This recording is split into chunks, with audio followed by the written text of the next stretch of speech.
Tonight, He's got a heart of gold. He really does. everyday people recognized for making a difference. A lot of people say I'm crazy because, I go and run into burning buildings. Even though they'd be the first ones to skip the limelight. I'm not a hero. I'm not a saint. I'm not an angel. I'm just me.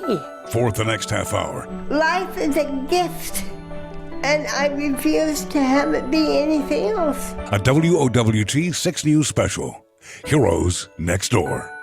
Here now, Brian Mastre. Good evening. We're coming to you tonight from Memorial Park in Omaha, a place honoring heroes. I'm standing where President Truman stood in 1948 when he came to town to dedicate this park to the men and women in the armed forces. Now, heroes take the shape of all forms. Sometimes they're teachers or mentors. Maybe they're a family member. We recently asked viewers to nominate their own heroes.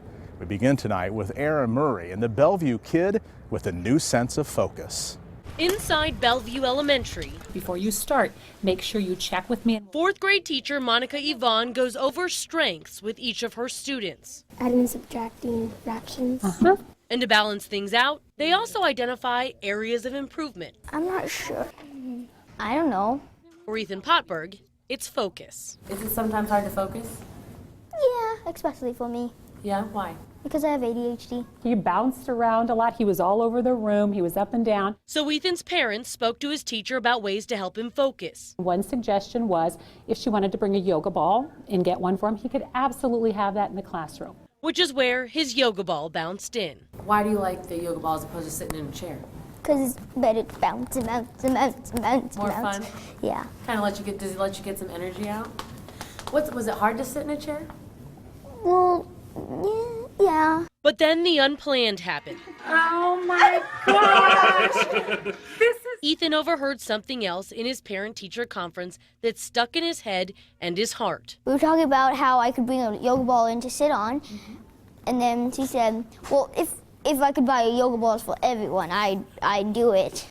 And so on the way home, Ethan had mentioned that he would love to be able to give her yoga balls, and he was going to check in his bank account to see if he had enough money for it. Okay, let's see here.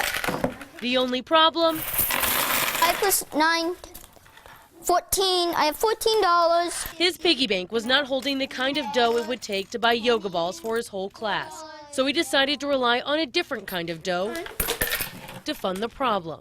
Stir cookie mix, softened butter.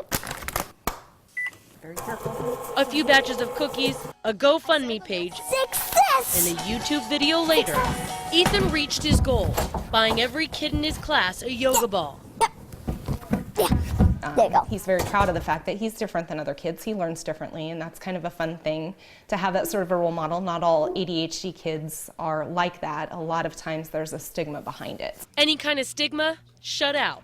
Just blue yoga balls helping Ethan and his classmates in numerous ways. I've noticed an improvement in posture and stuff because they're sitting up straight. They can't lay down on their desk like they did before.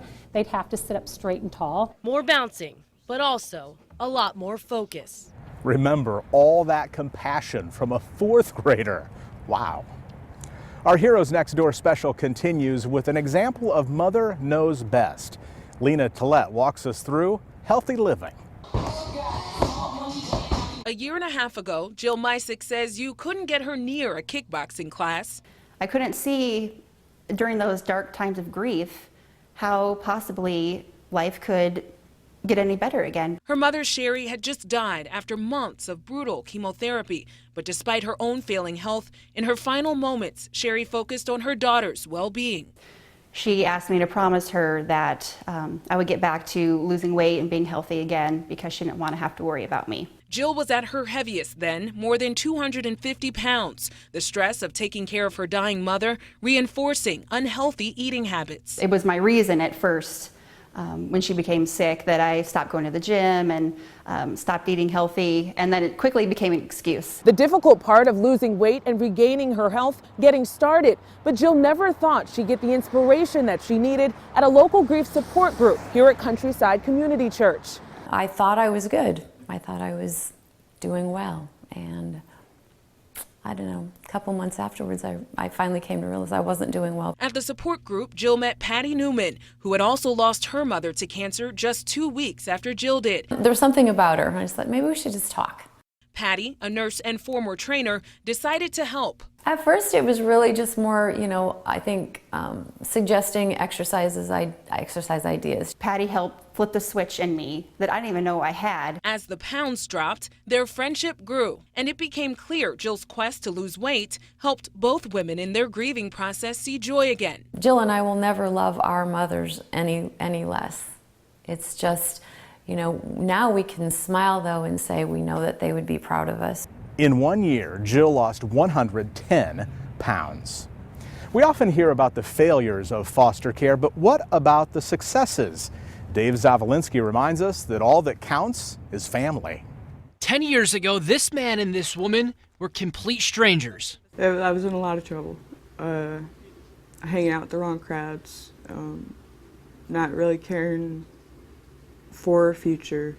When she was 14 years old, Lacey was taken out of her Carter Lake home and sent to live with Don Kuhlman and her new foster family in Logan, Iowa. Because a lot of the kids we had troubles or had issues or, or had been in trouble like Lacey. Don describes Lacey's troubles as typical teenage stuff. She was raised by a single mother on what she calls bar hours. Definitely what I needed, the structure, and, they taught me what a family is supposed to be like. It was a far cry from her initial perspective about foster care. I told him, I was like, I hope you don't expect me to call you Dad, because that's never going to happen. I don't even call my stepdad Dad. Well, he earned it. That's why Lacey nominated her dad for our Heroes Next Door segment. So this was kind of a shock, when she called me and told me she did this, and I thought, well, maybe it's not quite as thankless as, what you thought. Lacey undoubtedly would have nominated her mom, Julie, as well. But tragically, Julie passed away in a motorcycle accident in Spirit Lake, Iowa, while on vacation last August. I didn't know what to do. I didn't want to believe it. I called my dad. I said, I'm not going to believe it until you call me and tell me. Julie had every bit of an impact on Lacey's life that her husband of 24 years had. And I'd have to give my wife most of the credit. Kuhlman's sudden loss was a reminder to Lacey just how much she had gained. They've made a big impact on my life. Coming up, they tell you, hey, I'm so thankful you were there. Helping others overcome some of life's biggest challenges and understanding you still have a lot to give when Heroes Next Door returns.